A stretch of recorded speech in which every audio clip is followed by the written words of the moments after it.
Bienvenido a YOLO Camotes, videos de temas de interés general. Marilyn Monroe es uno de los nombres y rostros más populares, así como fascinantes de la historia del cine. Su imagen, ya inmortalizada, es básicamente sinónimo de glamour y Hollywood. Incontables mujeres a lo largo de las últimas décadas la han querido emular con mayor o menor éxito. Marilyn Monroe representa el último símbolo sexual que capturó la imaginación de los Estados Unidos y el mundo entero, catapultándola al estatus de superestrella y definiendo a toda una generación. Pero a pesar de esto, de lo que poco o de lo que nada se habla, en especial por parte de nuestro vecino país del norte, son las raíces mexicanas de esta productora y actriz. O deseo hablarles un poco de ello. Es por eso que YOLO Camotes tiene el placer de traerles el día de hoy el origen de Marilyn Monroe, una rubia muy mexicana. El verdadero nombre de Marilyn Monroe fue Norma Jean Mortenson. Nació el 1 de junio de 1926 y fue hija de Gladys Baker Monroe y Edward Mortenson. Marilyn nunca estuvo en contacto con su padre, ya que Gladys, su madre, aseguró que éste había fallecido en un accidente de tráfico, y fue quizá una premonición, pues éste murió en auto, pero en el año de 1980. Se supo que era él porque entre sus documentos que llevaba apareció el acta de nacimiento de Norma Jean Mortenson. Martin Edward Mortenson, el padre de la actriz, no supo de su existencia, pues Gladys lo abandonó sin decirle que estaba embarazada, y solo se enteraría de que ella había tenido una niña con él hasta muchos años después, cuando Gladys quiso reclamarle una pensión alimenticia ante un juzgado. Por lo que Marilyn, la actriz, no tuvo una imagen paterna sólida ni cercana. Pero mucho tiempo atrás, los abuelos maternos de Marilyn, en busca de nuevas oportunidades, decidieron emigrar, y no a los Estados Unidos, sino hacia México. Ello después de una serie de sequías en la década de los años 90 del siglo XIX, específicamente en 1890. Estas sequías habían creado dificultades para los agricultores de granos en el medio oeste de los Estados Unidos.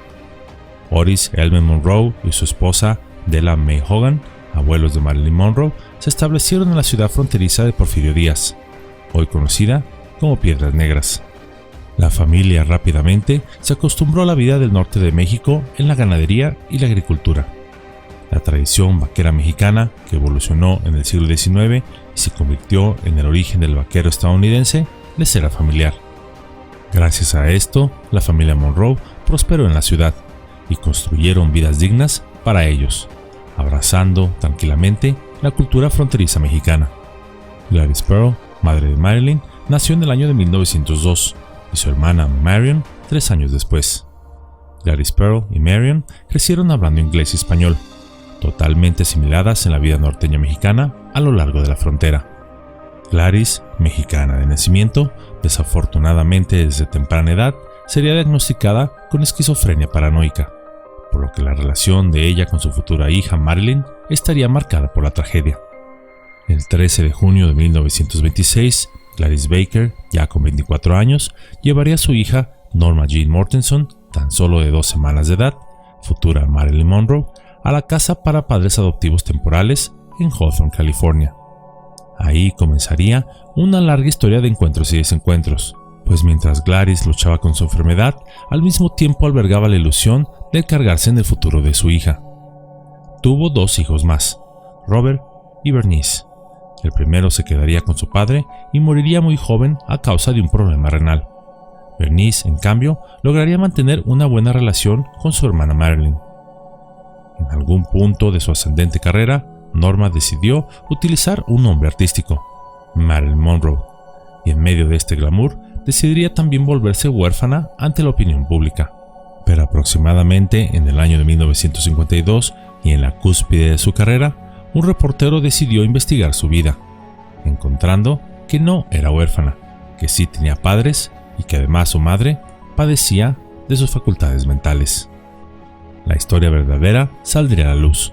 La bella actriz rubia había sufrido abusos sexuales y físicos en los distintos lugares donde había residido con padres adoptivos del estado.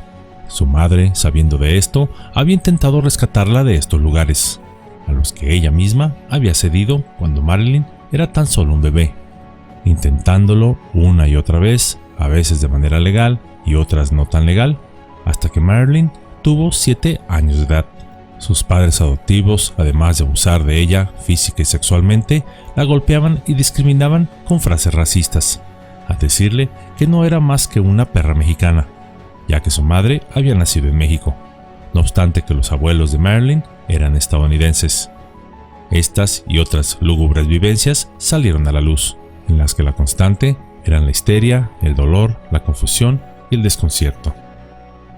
Pero uno de los episodios menos conocidos de Marilyn fue cuando vivió un fugaz romance con el joven guionista y director de cine, el mexicano José Bolaños Prado. Marilyn tenía 35 años de edad y él 26.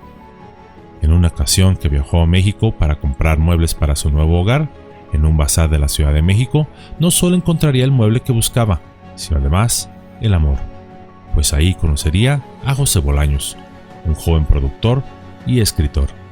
Durante esta visita recibiría serenatas de mariachis y disfrutó además de los típicos tacos al pastor. Emilio, el Indio Fernández, le organizaría un cóctel en su casa, y ella además aprovechó esta visita para visitar las pirámides de Teotihuacán. También Marilyn posaría gustosa en un traje de china poblana. Cuando un periodista del Continental Hilton Hotel le preguntó en inglés si podía enamorarse de un actor mexicano, ella, en un español impecable que dejó sorprendidos a todos, ya que hasta ese momento creían que no entendía ni hablaba español, respondió: ¿y por qué actor? Con un mexicano basta.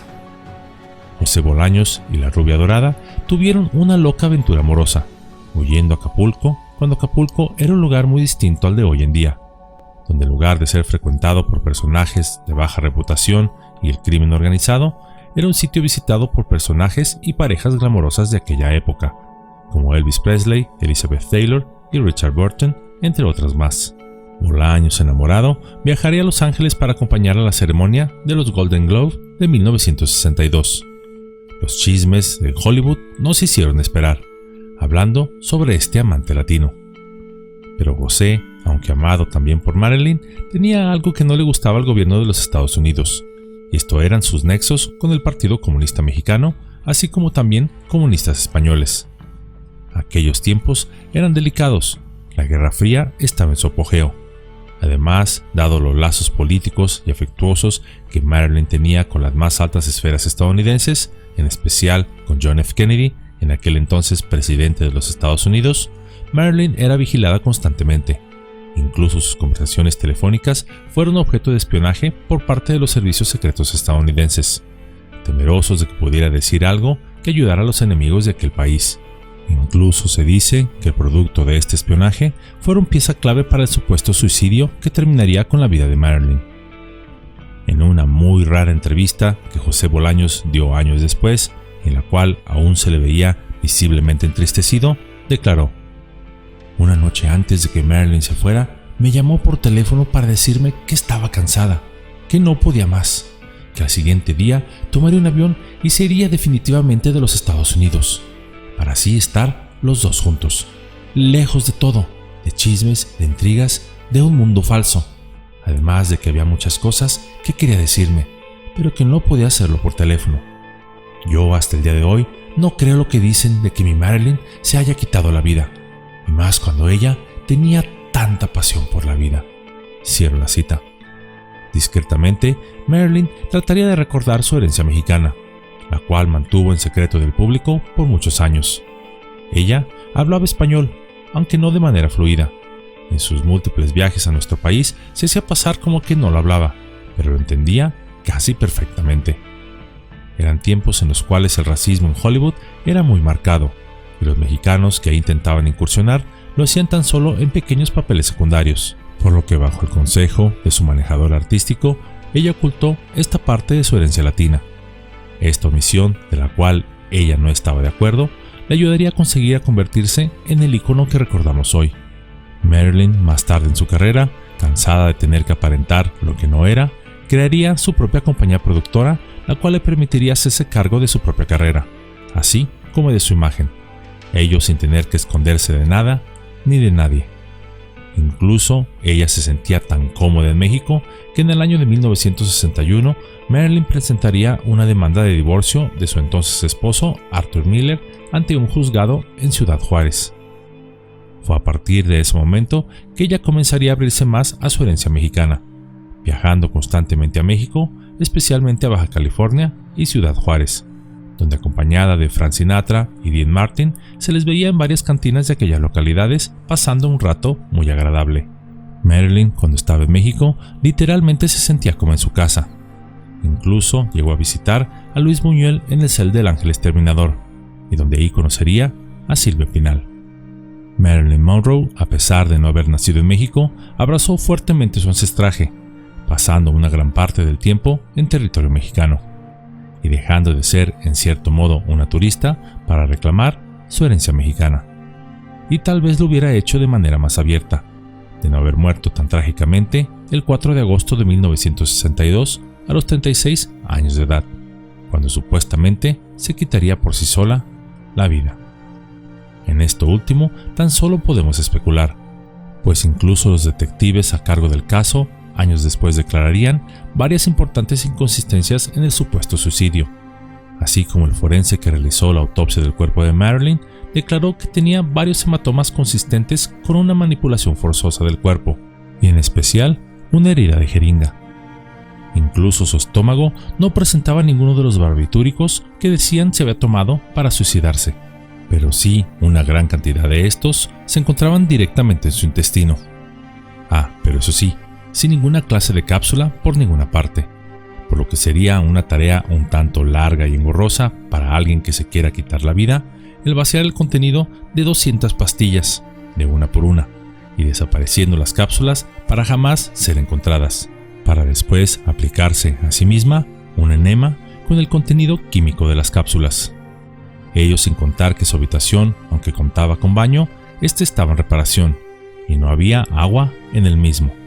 Agua que necesitaría para beber todas las pastillas necesarias. Pero para agregar un poco más de duda al respecto, existe por ahí en algún lugar secreto, entre lo que fueron los archivos personales del entonces director del FBI en los Estados Unidos, J. Edgar Hoover, una reveladora conversación grabada por esta agencia de inteligencia, donde el hermano del presidente de John F. Kennedy, Bob Kennedy, a través del teléfono le preguntaría a un agente del servicio secreto con una voz nerviosa: ¿Ella ya está muerta?, en referencia a Marilyn, pero muchas horas antes de que supuestamente ella se quitara la vida.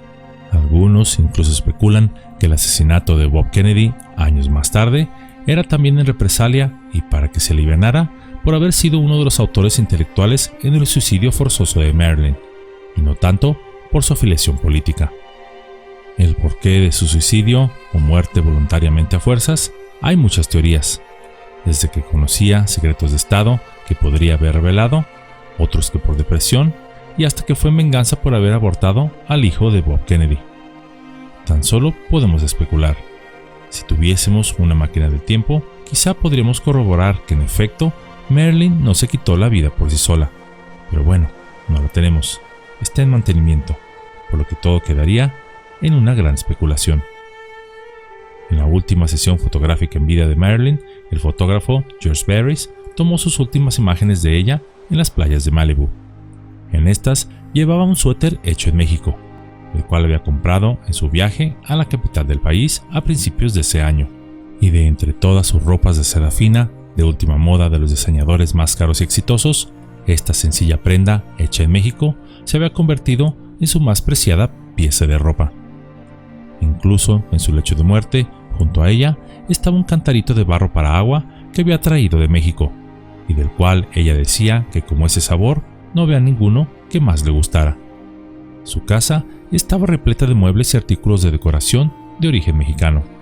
Pero Marilyn no solo fue una cara bonita, sino que le mostró a las mujeres de su generación que ellas pueden y deben ser seguras de sí mismas.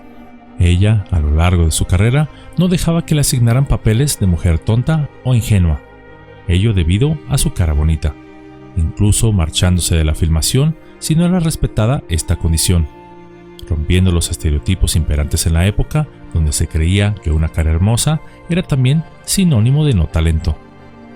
Ella le mostró a la sociedad que las mujeres no tenían que ser modelos y muñecas de ensueño para alcanzar el éxito.